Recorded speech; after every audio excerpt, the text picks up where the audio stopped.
Welcome back to another chilling hour of true scary stories. Tonight we've gathered a collection of terrifying accounts, each one sent in by real people, just like you, from eerie stalkers hiding in plain sight, to terrifying intruders lurking in the shadows of your own home. These stories remind us that sometimes the most frightening monsters aren't found in legends, but in reality. So dim the lights, settle in, and prepare yourself for 1 hour of true scary stories that'll have you double-checking your locks. And remember, sometimes truth really is scarier than fiction. Let's begin.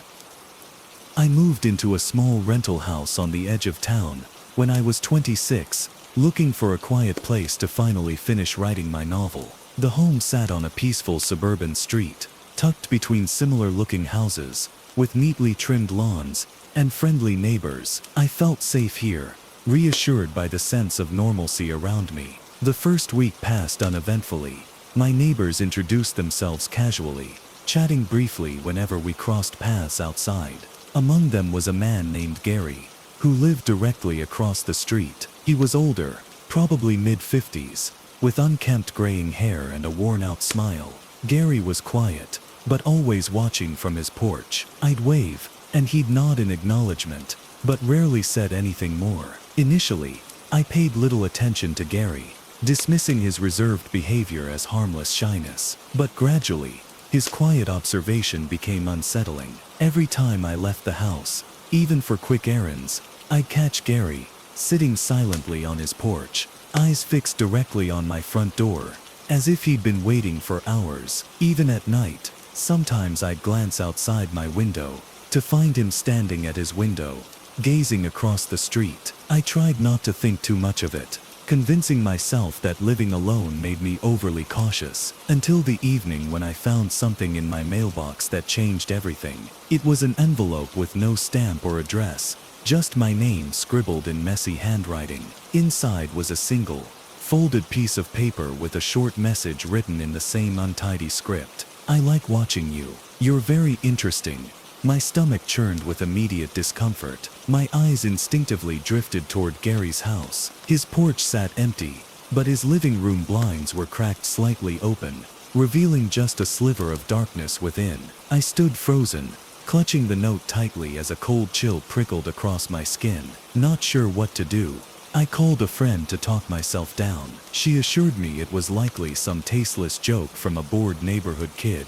Still, I couldn't shake the unease that someone was intentionally trying to intimidate me. Over the next several days, the tension in the air grew thicker. Each morning I checked the mailbox anxiously, dreading what I might find. But there was nothing more. Just as I was starting to relax, I woke one night around midnight to the sound of movement outside my bedroom window.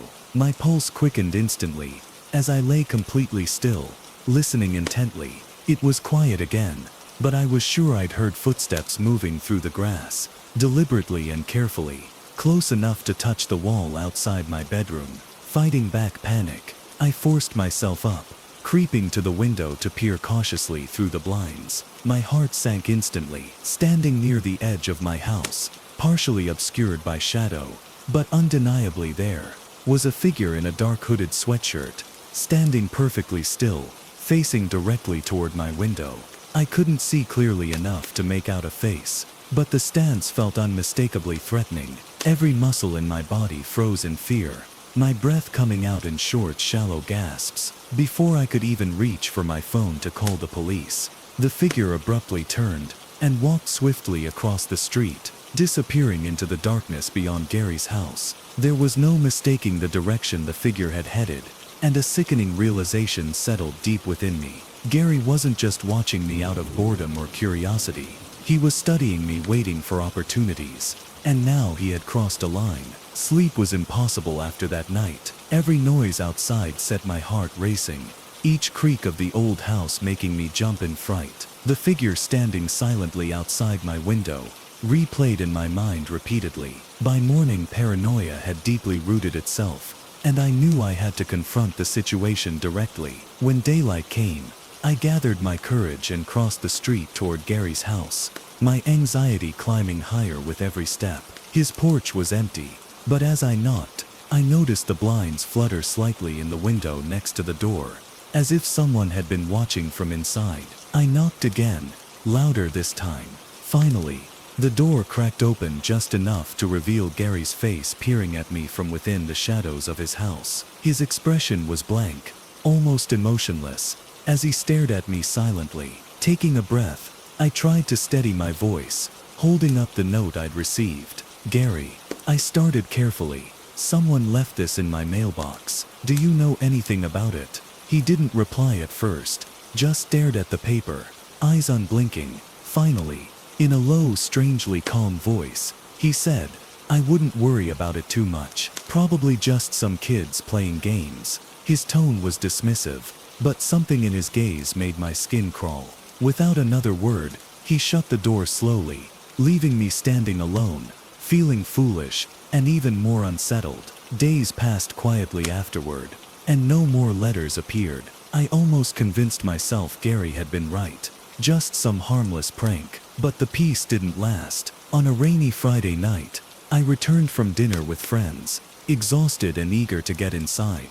As I approached my front door, my pulse quickened instantly. The porch light was off, though I distinctly remembered leaving it on. Reaching cautiously for my keys, I realized the door was already slightly ajar. My blood ran cold. Someone had been inside. Fighting the urge to panic, I quietly stepped back and dialed 911, whispering my situation to the dispatcher, who instructed me to wait outside until officers arrived. I stood shivering in the shadows, the rain soaking me as I anxiously watched my house from a distance, every moment feeling impossibly long.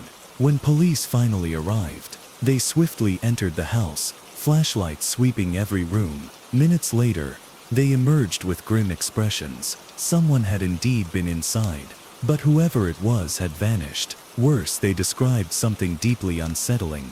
Items from my room, personal things like clothing and photos, had been moved around as if deliberately handled or rearranged by whoever had invaded my privacy. My stomach twisted with dread as I realized the terrifying truth. Whoever had done this wasn't looking to steal anything. They wanted me to know they'd been there, touching my belongings, invading my personal space, simply because they could.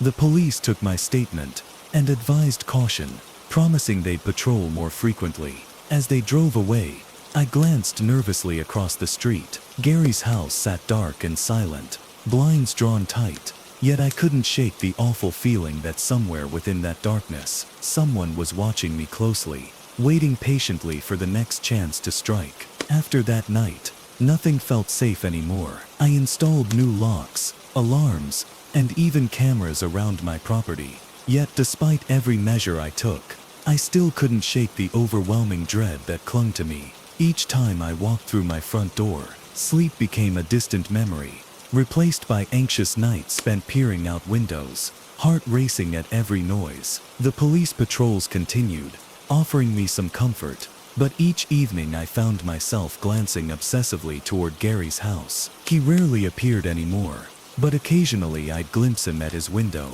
a shadowy outline gazing silently toward mine. There was never any proof he was responsible, but deep down I knew he was involved. I felt it in my bones. Weeks passed quietly, and though nothing else happened, the tension never faded.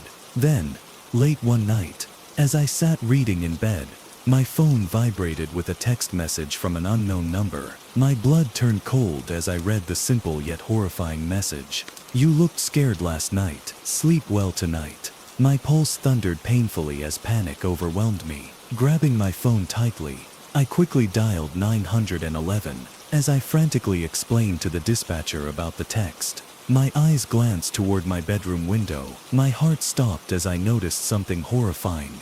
A shadow moving slowly along the side of my house, approaching my bedroom window. I dropped to the floor, hiding beside my bed, my breathing shallow and panicked. Footsteps crunched softly in the gravel, stopping directly beneath my window. The soft scrape of fabric brushed against the siding, and a faint tapping began, quiet yet deliberate, like someone gently testing the window. Tears blurred my vision as I silently pleaded for help to arrive quickly. Minutes felt like eternity, each second torturous, until finally sirens pierced the night air. Blue lights flashing urgently against my bedroom walls. The figure beneath my window fled instantly, footsteps fading into the distance. Officers pounded on my door. Moments later, their presence finally breaking my paralysis. When I opened the door, shaken and sobbing with relief, the officers immediately began searching my property. Within minutes I heard a commotion outside, voices yelling sharply near Gary's property. Stepping onto my porch, my legs weakened as I saw police officers leading Gary, handcuffed and resisting. From behind his house, he glanced up, his eyes meeting mine. In that moment, I saw something disturbingly clear, pure rage hidden behind his quiet exterior. The officers later explained, they'd found evidence inside Gary's home, photographs he'd secretly taken of me, notes outlining his obsession, and items stolen from my house. He'd been watching me long before I ever realized it, planning meticulously, patiently waiting for opportunities to torment me. The realization left me utterly sickened. Though Gary was taken away, and my nightmare seemed finally over, the damage was done. I never felt secure in that house again. The memories lingered, haunting every moment, until I finally packed my things and left town entirely, determined to rebuild my life somewhere far from that quiet suburban street, and far away from the silent watcher, whose obsession nearly destroyed me. When I was 23, I landed a job as a park ranger at Red Cedar National Park, a remote sprawling area filled with dense forests, winding trails, and picturesque lakes. It felt like a dream come true, a chance to escape city life and spend my days surrounded by nature. The ranger station sat miles from the nearest town, isolated but peaceful.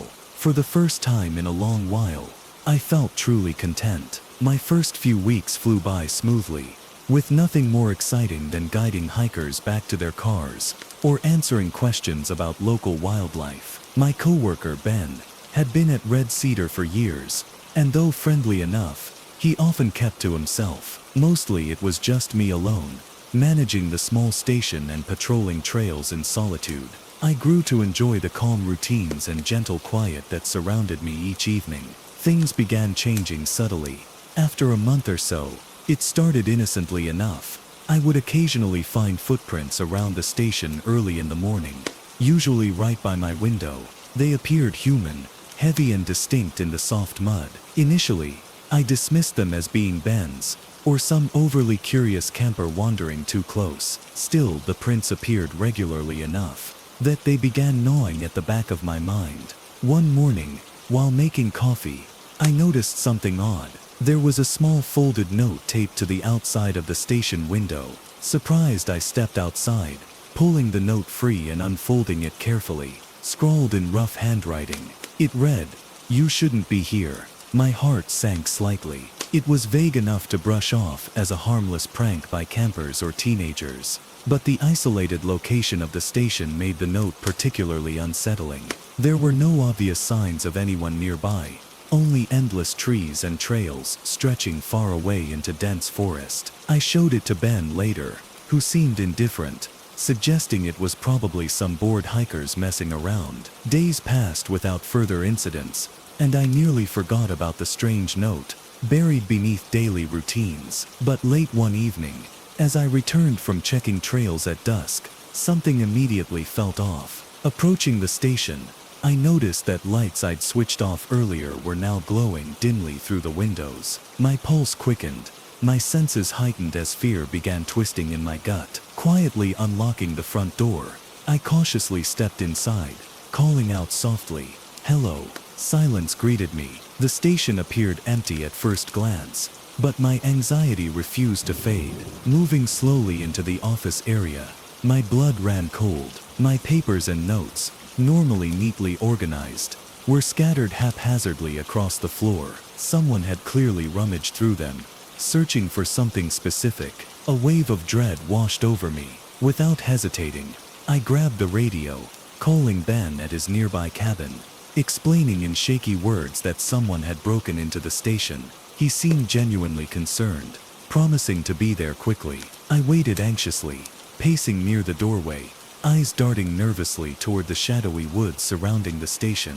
The darkness felt thick and threatening now, as if eyes hidden among the trees watched my every move. Ben arrived quickly, flashlight in hand, sweeping the area around the station carefully. After a tense search, he found no sign of anyone. Still, he insisted on reporting the incident, assuring me the local police would keep an eye out. Feeling deeply unsettled, but safer with Ben's reassurance, I thanked him as he returned to his cabin. That night, sleep came reluctantly, interrupted constantly by sudden starts and vivid nightmares. Each time I woke, I instinctively glanced toward my window, half expecting to see a face staring back at me from the darkness outside.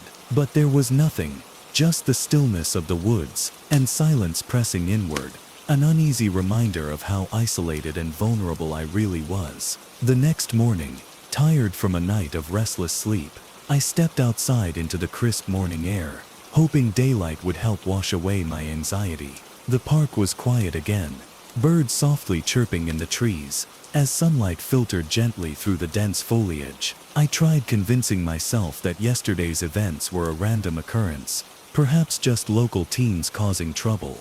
But no matter how I rationalized it, I couldn't shake the uncomfortable feeling of being watched. Ben came by early to check on me, reassuring me that the park had always been safe, and that it was likely a one-time event. Even still, he agreed to patrol with me during the day, just in case. As we walked the trails, I tried to relax, listening to Ben's stories about the park's history, hoping to distract myself from the paranoia still nagging at me. By late afternoon, everything had been quiet enough that I began to feel foolish for worrying. Ben decided to head back to his cabin, leaving me alone again as dusk settled over Red Cedar. The silence soon became oppressive, magnifying every rustle of leaves, every distant snap of a branch. I sat quietly in the station, lights on, attempting to calm my nerves by reading. But around 9 o'clock, something disrupted the stillness. A distinct knocking sound echoed sharply from the station door. My heart instantly jumped, pounding painfully. Cautiously, I approached the door, my mind racing through possibilities. Maybe a lost camper, a hiker in trouble. Taking a deep breath, I opened it just a crack, peering cautiously outside into the darkness. At first, I saw nothing, only the dim shapes of trees looming at the edge of the clearing. But then, just at the edge of visibility, I noticed movement, a figure standing motionless, a short distance away, partially hidden by shadows. It was clearly a person, unmoving, watching me silently. My voice shook slightly as I called out, "Hello, do you need help?" There was no reply, no movement. The figure stood completely still, silent and unnerving. My pulse quickened further. I tried again, louder this time. "This is a ranger station. Are you lost?" The figure finally moved, taking 2 deliberate steps backward, slipping further into darkness. My breath caught as they vanished entirely into the shadows of the trees. A wave of nausea washed over me, and I quickly shut and locked the door, grabbing the radio and calling Ben immediately. He picked up quickly, concern evident in his voice as I described the encounter, my voice trembling with fear. Ben instructed me to lock all doors and windows, and promised to come immediately. While waiting, every passing second dragged on torturously, anxiety swelling in my chest. The station felt painfully exposed now, every window seemingly offering clear access to whoever lurked outside. When Ben arrived, armed with a flashlight, we cautiously searched the perimeter once more, my heart pounding loudly in my ears. We found footprints again, freshly imprinted in the soft earth, leading directly toward and away from the station door. Ben's expression darkened, finally accepting this wasn't just a prank. He quietly admitted there'd been incidents in the park years ago. A local man named Robert Clark had once lived in isolation near the park boundaries. Robert had developed a dangerous fixation on park employees, eventually becoming violent, which led to his arrest and imprisonment years ago. Ben hesitated, then quietly added that Robert had recently been released from prison and had returned to the area. A chill ran through me at his words. Suddenly, the isolation of Red Cedar no longer felt peaceful. It felt dangerous, like a trap slowly closing around me. Knowing someone like Robert Clark was out there, fixated and lurking around the park, left me deeply unsettled. Ben tried reassuring me, promising he'd stay at the ranger station overnight to help keep watch. His presence was comforting, yet it wasn't enough to ease my nerves completely. Nightfall brought a heavy stillness, amplifying every small sound, the creaking of branches, the distant hoot of an owl, the gentle rustle of leaves. Ben sat awake, quietly watching out the front window, while I tried desperately to sleep on the station's small couch, failing miserably as anxiety twisted painfully in my stomach. A little after midnight, I awoke suddenly, jolted upright by a loud crash outside, followed immediately by a sharp tapping on the station window. My heart raced as Ben stood quickly, shining his flashlight toward the sound. There, standing only inches from the glass, was a man, his face partially obscured beneath a worn hooded jacket, staring directly at us with unblinking intense eyes. Ben shouted loudly, demanding the man identify himself, but instead, he merely stepped back slowly, a twisted smile spreading across his face before he disappeared into the darkness again. Panic surged through me. Ben immediately radioed local police, urgently requesting backup. Minutes stretched endlessly, each second dripping with fear. Then came the horrifying sound of footsteps circling the station, slow and deliberate, crunching on gravel as the figure outside moved with unsettling calm. My pulse pounded in my ears, dread gripping me tighter each time the footsteps drew near.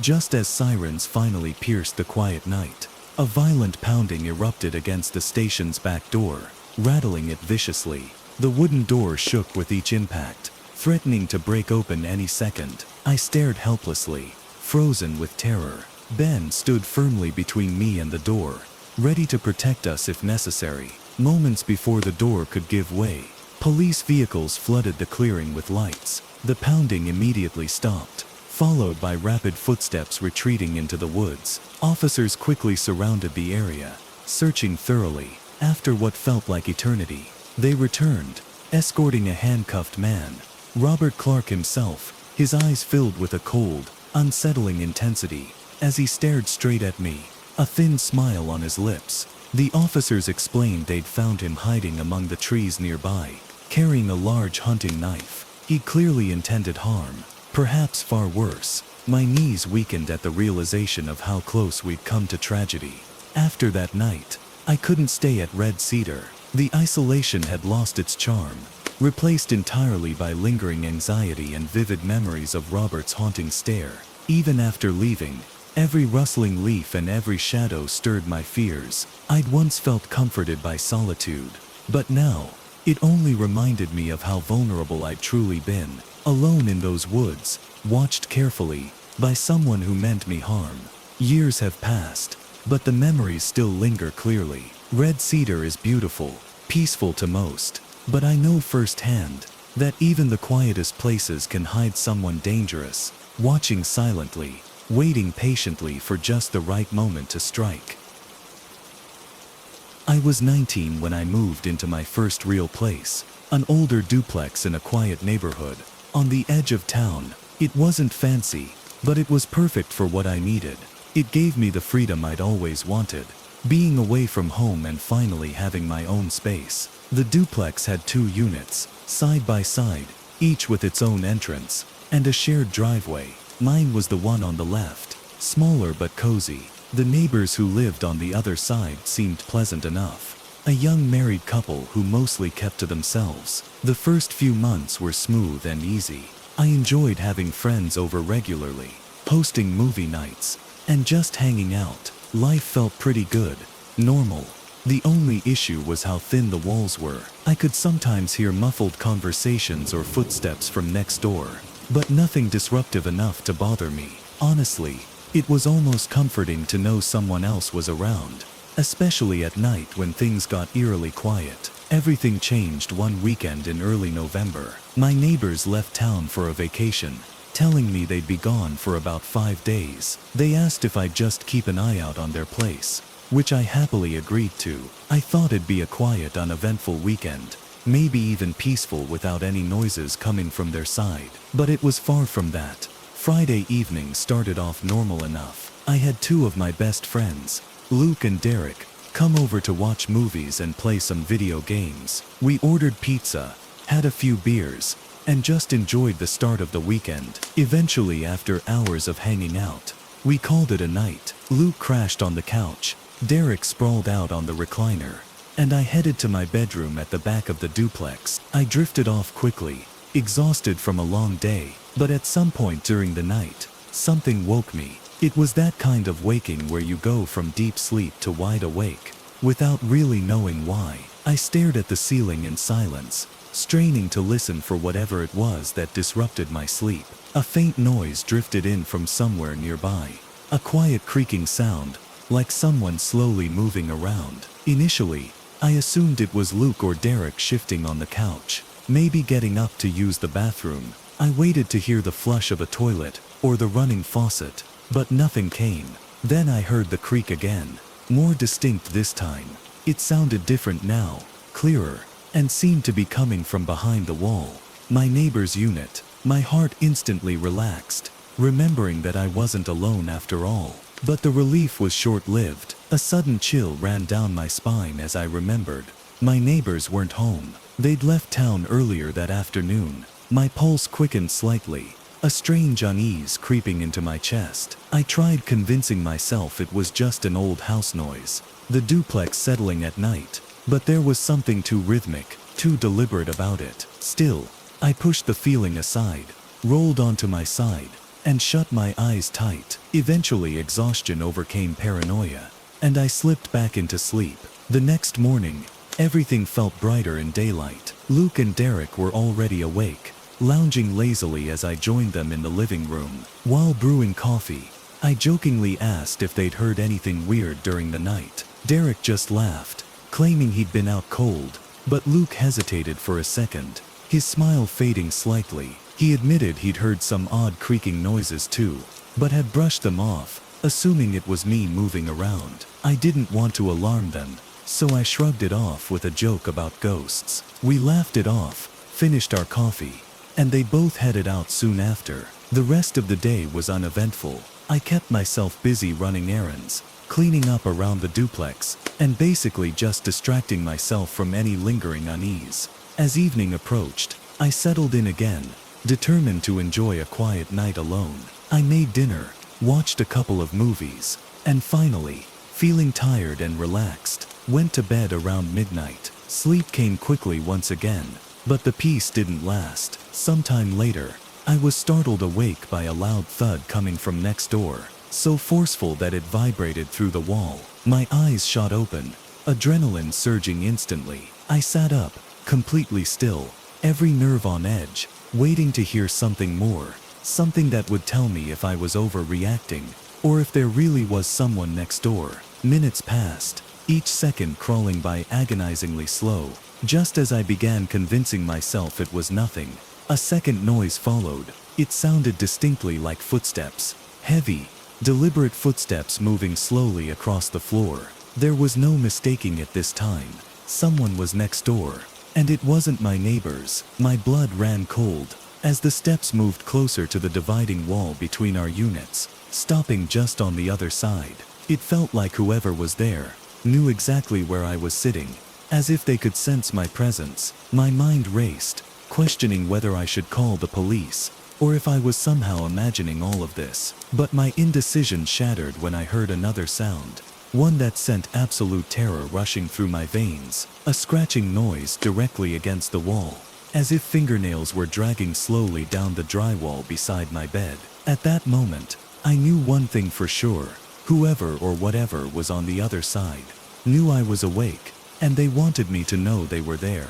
I sat frozen on my bed, staring at the wall, my breath caught painfully in my throat. The scratching continued slowly, deliberately, trailing downward in a long, agonizing drag, as if trying to etch through to reach me. I wanted to shout, run, or call for help, but fear kept me paralyzed. My phone lay on my bedside table just inches away, yet it might as well have been miles from my trembling fingers. After what felt like an eternity, the scratching abruptly ceased, leaving a silence somehow even more terrifying. I strained my ears, listening intently to the suffocating quiet. Nothing moved, not a single floorboard creaked. Maybe whoever was there had finally left, or perhaps they were waiting, listening just like I was. After a few tense moments, I managed to gather enough courage to reach for my phone. I slid it silently into my hand and carefully dialed 911, keeping the volume low as I pressed the phone against my ear. When the dispatcher answered, my voice came out as a trembling whisper. I explained that someone was inside my neighbor's duplex, that my neighbors were out of town, and I was certain I was in danger. The dispatcher assured me officers were already on the way and instructed me to stay quiet, lock my bedroom door, and wait for help. I nodded, even though she couldn't see me, and tiptoed quickly across my room to silently turn the lock. The soft click felt deafening in the oppressive silence. Returning to my bed, I sat rigid, eyes glued to the bedroom door, expecting it to burst open at any moment. Time seemed to crawl. Every minute stretched endlessly, and each passing second amplified the tension in the air. Finally, I heard the distant sound of tires crunching softly over gravel outside. Red and blue lights flashed through my blinds, casting strange, ghostly patterns on the walls. Moments later, there was a firm knock at my front door. Relief flooded me, nearly making my knees buckle as I rushed to answer it. Opening the door, I was met by two police officers, their flashlights casting harsh beams of light through the shadows of my duplex. Quickly and quietly, I recounted what happened and pointed them toward my neighbor's unit. They instructed me to stay inside and lock the door again while they investigated. Watching anxiously from behind my living room curtains, I saw the officers move toward my neighbor's front entrance. They knocked loudly, announced themselves, and then tested the door. It swung open effortlessly, clearly unlocked. My stomach twisted in dread at the realization that whoever was inside had simply walked right in.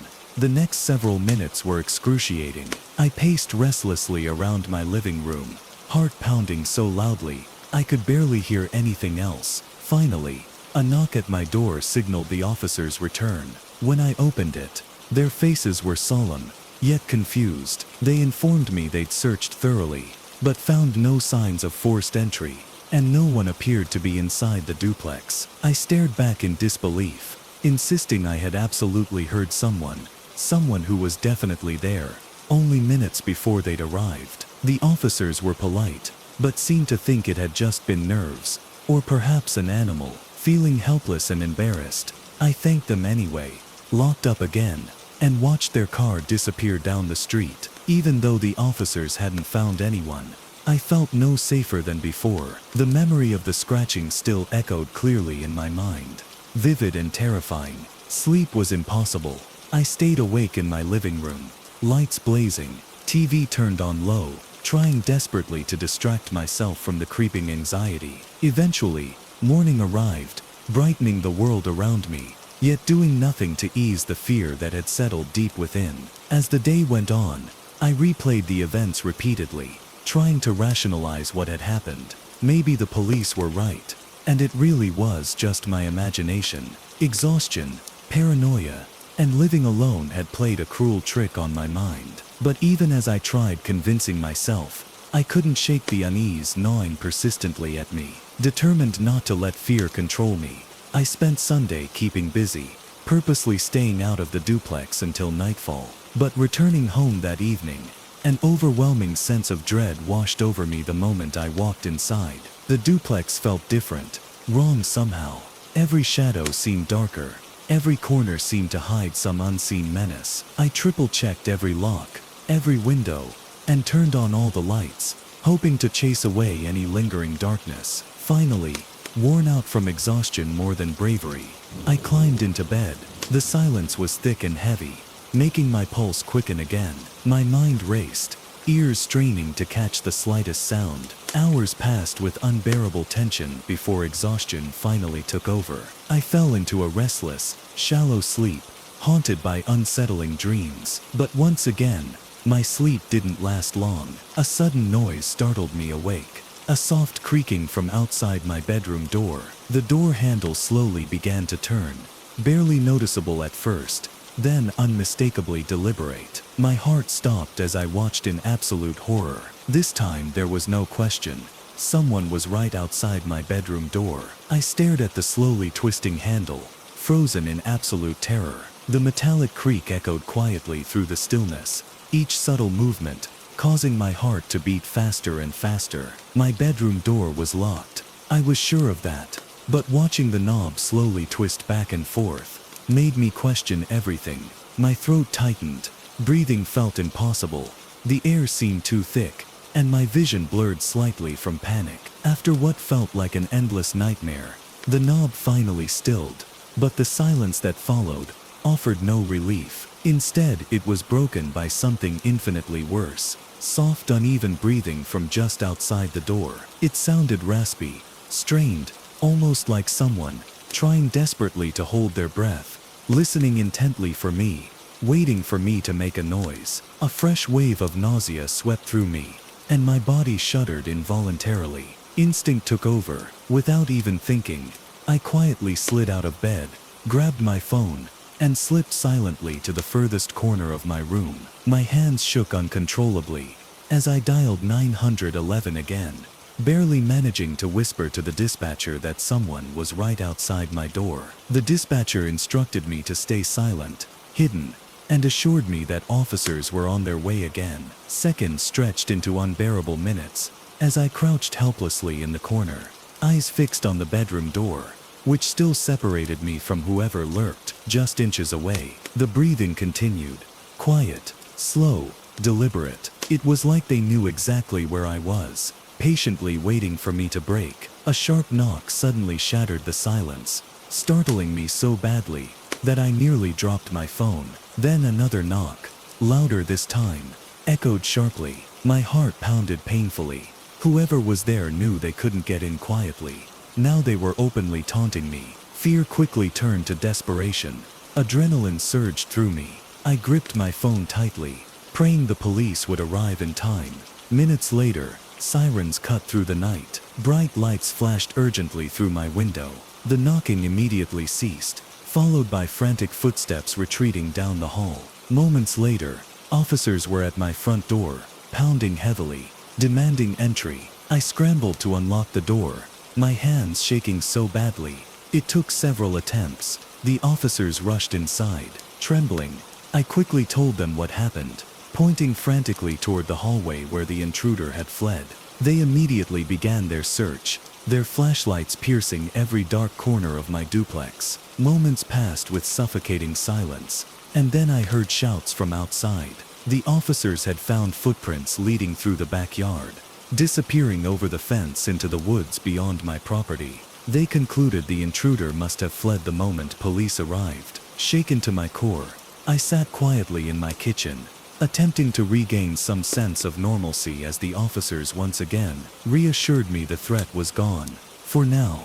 But nothing felt safe anymore. My duplex, my sanctuary, had been violated, and the thought of being alone filled me with a dread I couldn't shake. After the police left, promising increased patrols, I sat awake, lights blazing, too frightened to even close my eyes. My neighbors returned home the following day, shocked by what had happened, but like my parents in similar situations, they saw no lasting harm done and chose not to press the matter further. Life slowly tried returning to normal, but the trauma lingered, poisoning every quiet moment, every shadow in my home. Eventually the fear grew unbearable, and I moved out within a month, unable to live comfortably there again. Months passed, and the memory gradually softened into something I tried desperately to forget. Yet one evening, as I settled into my new apartment across town, my phone vibrated with an unfamiliar number. I hesitated, then answered cautiously. On the other end, a voice whispered softly, raspy and familiar, chilling me to my core. "You shouldn't have left. I liked you better when you were alone." Moving into my grandparents' old farmhouse seemed like the perfect solution at 24. I just finished college and needed a cheap place to live until I got settled into a job. The farmhouse sat on the outskirts of a quiet town, surrounded by acres of dense woods and fields. It hadn't been lived in for nearly 5 years since my grandparents moved into assisted living, so my parents let me stay there rent-free if I promised to clean it up and maintain it. The first few days were spent cleaning, painting, and rearranging old furniture, turning the dusty, neglected place into something livable. It wasn't luxurious, but it felt comfortable enough. The solitude took some getting used to. No neighbors close enough to see, no streetlights, just darkness, and the gentle hum of nature at night. Everything was peaceful at first, but soon enough, small things started happening. Things that were easy to explain away individually, but felt unsettling when put together. Doors that I'd closed firmly would drift open on their own, creaking loudly enough to wake me in the middle of the night. Lights I'd switched off were inexplicably on when I returned from errands. Initially, I shrugged these things off as quirks of an old house. Then came the first night I couldn't explain away. I'd spent the evening downstairs, watching movies and texting friends until around midnight. Feeling tired, I switched off the lights downstairs and made my way upstairs to my bedroom. The old wooden staircase creaked beneath every step, louder at night, echoing through the empty halls. I'd just gotten comfortable in bed when a soft thud from downstairs snapped my eyes open again. I lay still, holding my breath, straining to hear more clearly. At first silence, but then came another faint noise, the subtle shifting of something downstairs, like furniture sliding slightly across hardwood floors. A sense of unease prickled at my skin, but I reminded myself this was an old house. Floorboards shifted, sounds echoed. Still my pulse quickened, as I debated whether or not to investigate. After another few tense moments, I forced myself out of bed, grabbing a flashlight from my bedside drawer. Slowly, I crept into the dark hallway. Descending the stairs carefully, I shined my flashlight beam around the living room. Everything looked exactly as I'd left it. Sofa untouched, TV off, doors and windows securely locked. Nothing out of place. Relief washed over me, followed by embarrassment at my own nervousness. Convinced I'd imagined the noises, I started back up the stairs, but halfway up, another sound froze me in place. This one impossible to dismiss as mere imagination. A low whisper drifted from somewhere deep inside the house. It sounded distant yet eerily clear, as if someone was standing in the shadows at the edge of my hearing, repeating a single word softly. Stay. My body went ice cold, and panic clawed at my chest. I swung the flashlight wildly around, casting chaotic shadows across the walls, but nothing moved. No one appeared.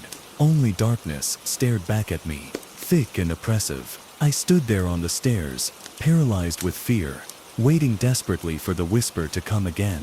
But silence had returned. After what felt like hours, but was likely only minutes, I gathered the courage to finish climbing the stairs. Retreating quickly to my room, I locked my door and sat awake until dawn, replaying the whispered voice over and over, unable to shake the chilling certainty that I wasn't alone in this old farmhouse. The morning sun did little to erase the dread that had settled into my bones. Despite trying to convince myself I'd imagined everything due to exhaustion or the house settling, deep down, I knew something felt off. The farmhouse no longer felt safe. It felt like someone or something was always just out of sight, lingering quietly in the shadows. Determined to distract myself, I spent the day outside, busying myself with yard work and small repairs around the property. I was convinced that if I tired myself out enough, sleep would come easier, and my paranoia would vanish. As night approached, the anxiety began creeping back. I triple-checked all the doors and windows, ensuring they were securely locked. The old wooden frames groaned in protest, reminding me how fragile this false sense of safety really was. Still, I pushed down the unease, telling myself I was simply overreacting. I went upstairs earlier that night, climbing into bed and pulling the covers up to my chin like a child afraid of monsters. Sleep came reluctantly, heavy and restless, punctuated by sudden starts and fits of anxiety. At around 3 a.m., a noise jolted me awake, a distinct sound far louder and clearer. than the previous night's whispers. It was the sound of footsteps, heavy and slow, walking deliberately downstairs. My heartbeat quickened instantly, and I lay perfectly still, straining to hear more. Each footstep echoed clearly through the old house. Whoever it was seemed unconcerned about being heard. My mind raced through possibilities. Could someone have broken in? Had they been hiding inside the farmhouse all along? I grabbed my phone off the bedside table, my hands trembling as I dialed 911, whispering quietly that someone was inside the house. The dispatcher instructed me to lock myself inside my bedroom, stay quiet, and wait for help. I obeyed immediately, carefully sliding out of bed to silently turn the lock. Returning to bed, I sat stiffly, ears straining to hear anything else. Then the footsteps stopped abruptly. I held my breath, heart hammering in my chest, hoping the intruder had decided to leave, or at least remain downstairs. But suddenly, the steps began again, this time moving slowly up the creaky wooden staircase toward my bedroom. My entire body froze, as my pulse thundered in my ears. Whoever was out there was now coming straight for me. As the footsteps reached the top of the stairs and stopped just outside my bedroom door, I heard a soft rustling sound, like clothing brushing against wood, and then silence. Panic surged through me. It felt like the person outside was standing completely still, waiting patiently, listening carefully to my rapid, terrified breathing from the other side of the door. Then, without warning, the knob on my bedroom door started turning very slowly, quietly twisting as though someone was testing it, feeling out whether or not they could get inside. My eyes stayed locked on the bedroom door handle, watching it slowly twist back and forth. Each subtle movement seemed calculated, testing my resolve. Sweat formed on my forehead, and I struggled to keep my breathing quiet as terror gripped me tighter with each passing second. Then, as suddenly as it began, the movement stopped. Silence returned. Heavy, suffocating silence that amplified my anxiety tenfold. My heart felt ready to burst from my chest as I strained to listen, praying the police would arrive before whoever was outside my door decided to force their way inside. Minutes dragged on in torturous silence. Finally, the distant sound of tires on gravel broke the quiet, accompanied by flashing blue and red lights filtering through my bedroom curtains. My relief was instant, overwhelming, yet tempered by fear. Whoever was outside my room would surely notice too. I heard hurried footsteps retreating rapidly down the stairs, then fading into silence, just as loud knocks echoed from the front door. The police had arrived. Grabbing my phone, I rushed to unlock my bedroom door, nearly stumbling down the stairs in my frantic haste. When I opened the door, 2 officers stood waiting. They quickly moved past me, asking brief questions as they searched the house, flashlights sweeping through every shadowy corner. I stood trembling in the living room, unable to shake the fear that still lingered, my mind replaying the slow turning of the bedroom doorknob again and again.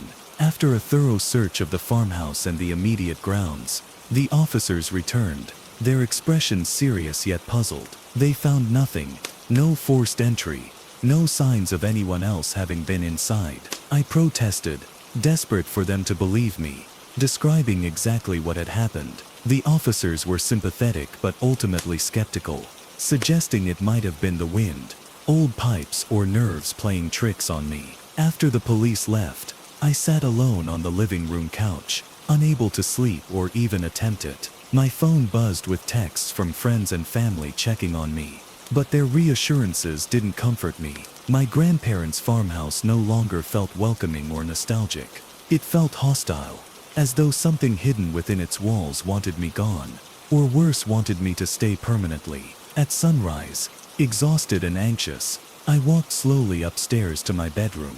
My gaze fell on something I'd somehow missed during the chaos of the night. Carved roughly into the wooden doorframe outside my bedroom were 4 letters, deeply etched, fresh and undeniable.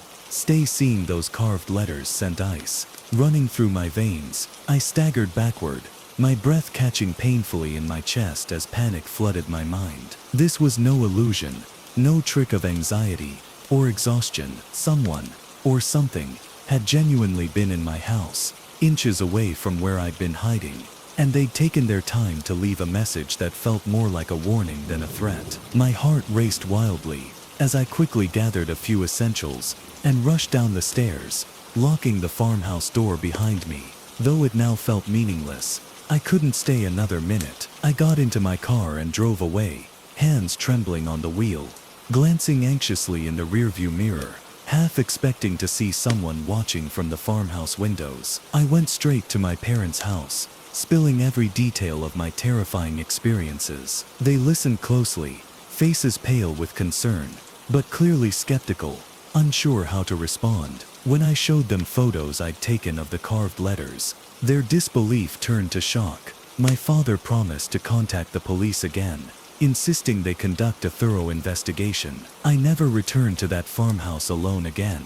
A week later, accompanied by my parents and a friend, we went back to pack up my things. Even in daylight, every creak of the old floors felt sinister, every shadow oppressive, as if whatever had tormented me was still lurking silently, waiting for me to be alone once more. We moved quickly, carrying boxes out to the cars, eager to be done. As I was loading the last box, a movement caught my eye from the woods, just beyond the property line. Squinting into the shadows beneath the trees, I felt a chill run through my entire body, as I saw the unmistakable figure of someone standing perfectly still, partially hidden behind a thick trunk. Tall, slender, unmoving, just watching. I dropped the box into the trunk, calling out to my father to look. But when we both turned our gazes back toward the woods, the figure had vanished, as if swallowed by the trees. I didn't sleep properly for weeks after that, haunted by the memory of those whispered words, the slow turning of my doorknob, and the carved message that continued echoing in my mind. Stay.